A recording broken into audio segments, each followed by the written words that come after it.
আমি পনিৰ খাই পেট বানাচ্ছি পনিৰ খাই পেট বানাচ্ছি পনিৰ খালো 25 পনিৰ মান সেয়া আমি ভাওনা ঘৰৰ মাজলৈ সোমাই যাওঁ বুলি ভাবিলোঁ।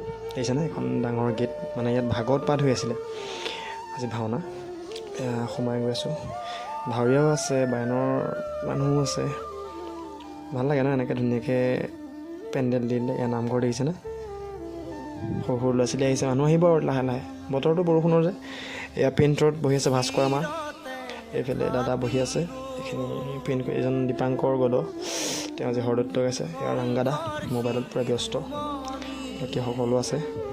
দীপাংকৰ দা চাব এতিয়া হেৰিয়া, এজন আছে হৰদত্ত। আজি হৰদত্ত মৎস্য অৱতাৰ 4 উদ্ধাৰ ভাওনা আজি দেই। আপোনালোকে ব্লগটো চাওক। ইয়াত দেৱৰাজ ভাওনা হ'ব আৰু লাহে লাহে ভিডিঅ'টো দিব।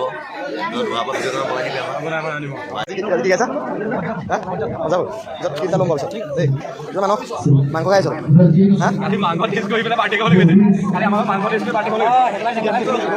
বৰ দিব নি লাখনদা ওলাইছোঁ আৰু কি হয় পিছতে আৰু এই আমাৰ ৰক্তিমা চেনেলটো সকলোৱে ছাবস্ক্ৰাইব কৰি দিব, ফ'ল' কৰি দিব আৰু শ্বেয়াৰ কৰি দিব।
বাৰু বন্ধুসকল, ভাওনা এদাই, সকলোৱে ভাত খাবলৈ আহিছে।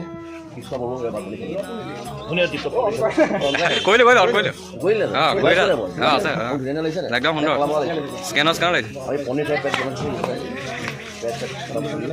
পনিৰ খালো 25 পনিৰ মান খাই